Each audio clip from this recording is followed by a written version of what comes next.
Now, that's not to say Fani Willis is not wrong. That's not to say Nathan Wade is not wrong. Last week I told y'all I didn't think Nathan Wade should have been picked. This is what we're saying here, right? What I'm saying here. People are trying to make this about, they're trying to attack black people. They're trying to do the black thing. Do you know how many district attorneys work do you know how many prosecutors work in a district attorney's office that are black that Fani Willis did not choose? Do you realize that? Now, there's some more stuff that came out in this hearing, right?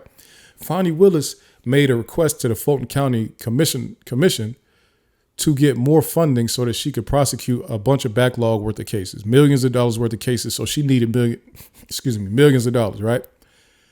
They granted her $5 million.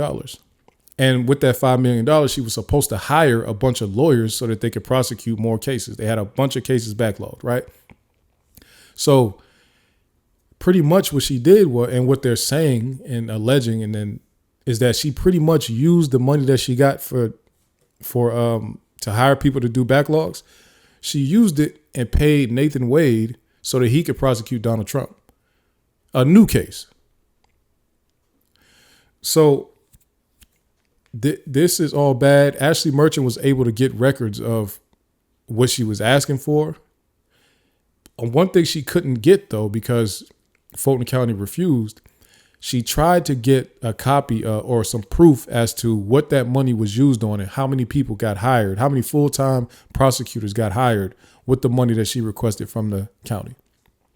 She wasn't able to get it. However, if they open up an investigation against Fani Willis in the Fulton County District Attorney's Office, they will be able to get that information. But because Ashley Merchant does not work for the state, she's not she's not on the law enforcement or she's not on the criminal justice side of things.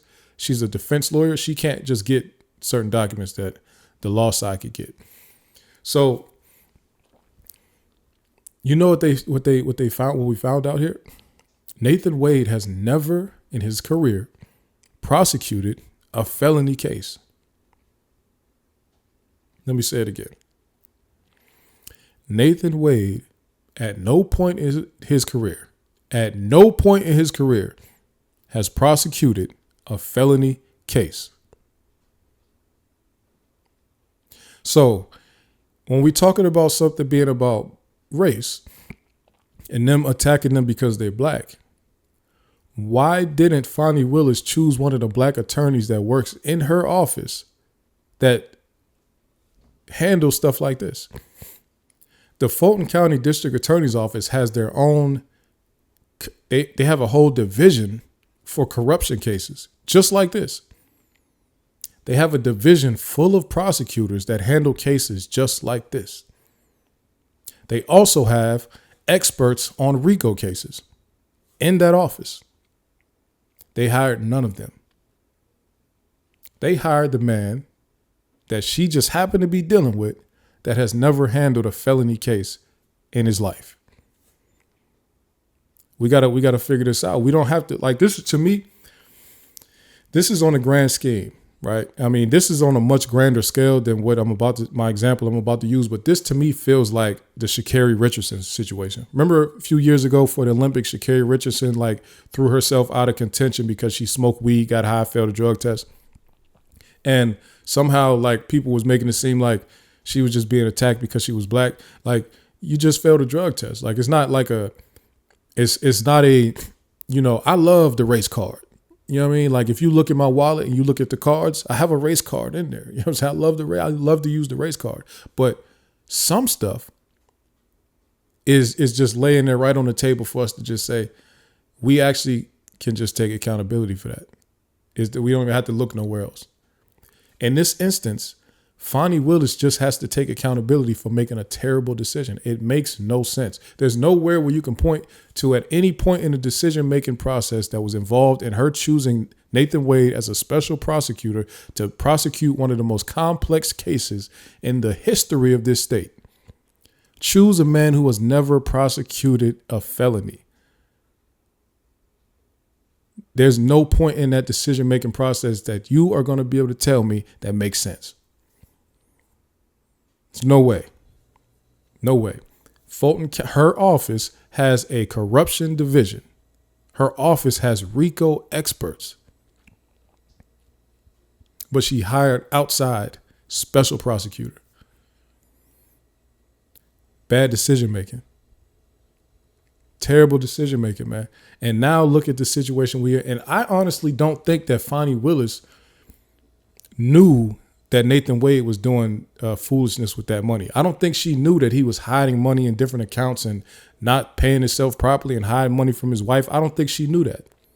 I don't think she knew that he was actually still in a relationship with his wife and that his wife thought they were together and all that. I don't think she knew that. I don't think she knew he was sneaking around like that. I think she really fell for the story that she cheated on me in 2015 and we've been separate ever since. And soon as we dropped the kids off to college, we were going to get a divorce. I believe that Fani Willis really fell for that lie. The problem is you fell for a lie. Now you're in it.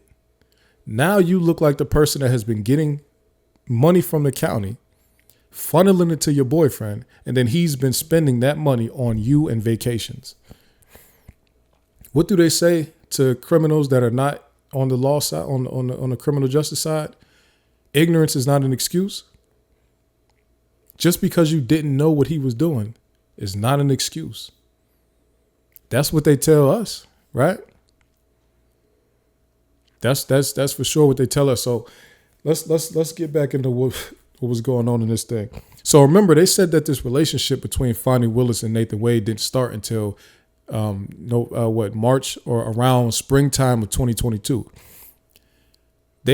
Ashley Merchant got Nathan Wade's cell phone geolocation data. I talked about it last week. They tracked, and I didn't realize this part. When they tracked his phone, they only tracked it before November 2021.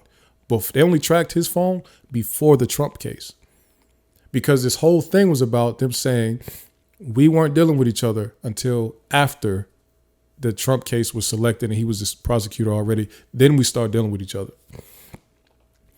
What they found out from January 1st to November 1st, which is before the Trump indictment, they had spoken on the phone either spoken on the phone or text each other 12,000 times. These are supposed to be people who are not dealing with each other. 12,000 text and phone calls. Y'all know how many phone calls in that? That's 10 months right there. You understand? That's 10 months. Y'all been doing a lot of reaching out in 10 months. Okay. They also had the geolocation data from that same time period that shows Nathan Wade leaving his home around midnight and driving to Fani Willis's house, or not even her house, driving to Fani Willis's friend's condo and them meeting up, him staying there for a few hours.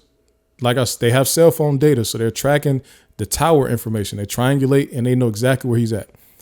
Him driving from his house down to Fani Willis's friend's apartment. They meet up, do whatever they do, and then go back they were saying like 4 a.m. 4 in the morning. Then he would go back home, like to his house.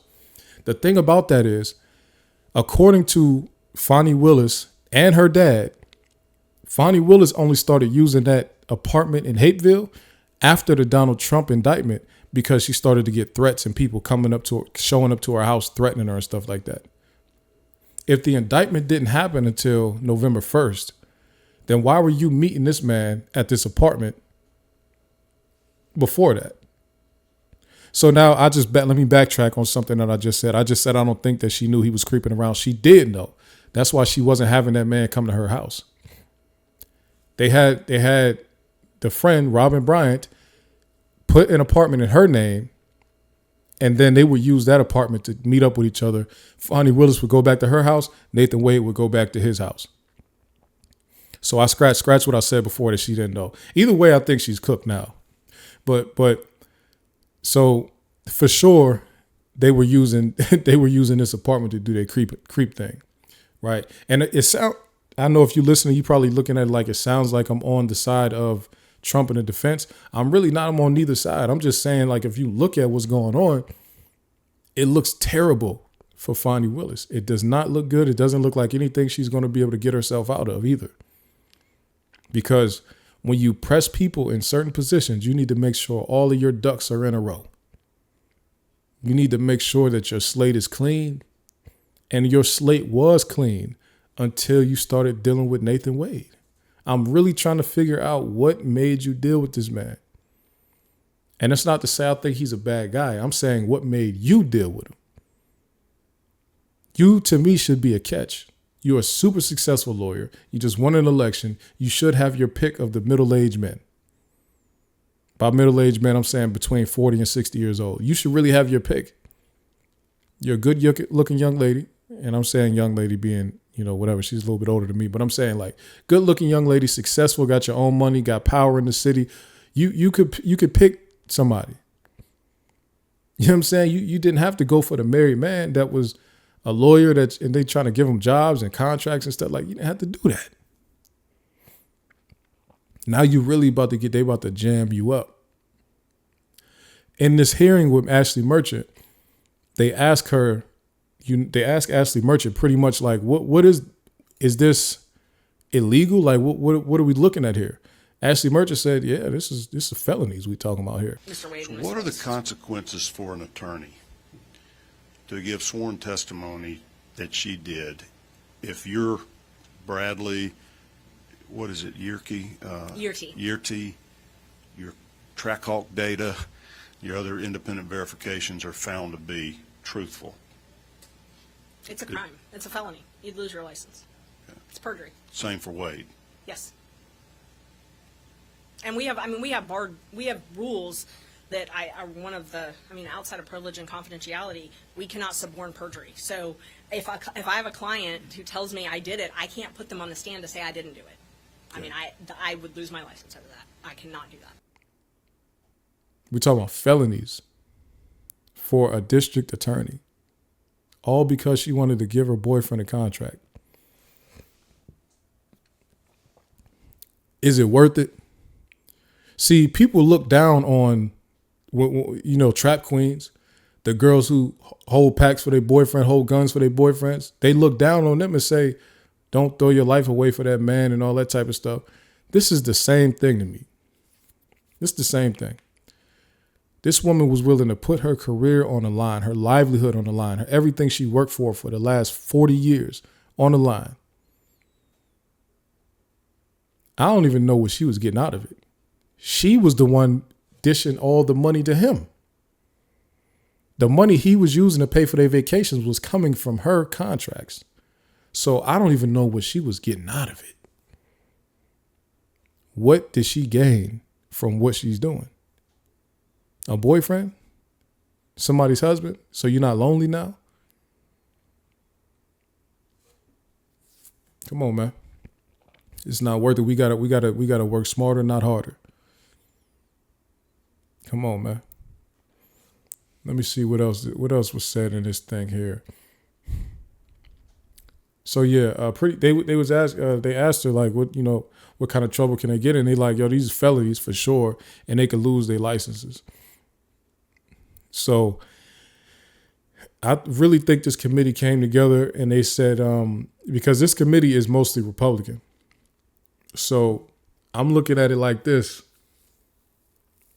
They because you messed with Donald Trump in the state of Georgia while Brian Kemp is the governor and the Senate is mostly Republican. Now you have to deal with the people who want to either be in the good graces of Donald Trump or already his friends. That's, sometimes I feel like when you're in these positions of power, and these positions to make decisions with authority, you really got to think about, is it worth it? You know what I'm saying? Is it worth it? Because let's think about what we're talking about here. This case was brought against Donald Trump because Donald Trump supposedly called somebody that was working at one of these county election offices and told them to find more votes. Now, while that is extremely egregious to say find more votes, is it worth you putting together this type of indictment against a billionaire with the resources to, with these type of resources. Was that worth it? Honestly, I don't. The trade-off is not looking like it. The trade-off is not looking like. I'm not saying you're supposed to be scared of Trump. I'm saying if you're going to prosecute these people, don't give the contract to your boyfriend. Like, how hard was that? Y'all realize they don't even have nothing else on Fani Willis. It's only this. They're not going way to her background saying she did something wrong a long time ago. Like, remember Claudine, what was her name? Claudine Gay up in Harvard, where they say she was plagiarizing and all that. They don't have anything like that when it comes to Fani Willis. Everything that they're saying she's done is in relation to this trial right here, or this case right here, the Trump case, saying that she was giving this man money and it was being used to benefit her. That's it. They don't have anything else on her. That means you played yourself, honestly. So all of that is going on. They interviewed Ashley Merchant at the Senate hearing for 2 hours, or it was probably 2.5 hours or whatever, right? But it wasn't as much about the disqualification. It was mostly about, give us more information on what Fani Willis and Nathan Wade have been doing, right? Because, in the hearing, in the disqualification hearing, the judge kind of like cut off some of those questions and some of that information, because he was like, y'all doing too much. Like, I get what you're trying to say. You don't have to keep on repeating it. You don't have to keep. So they didn't let him get into everything. So this Senate hearing, maybe they were giving her the opportunity, give us the rest of it. Like, tell us everything else.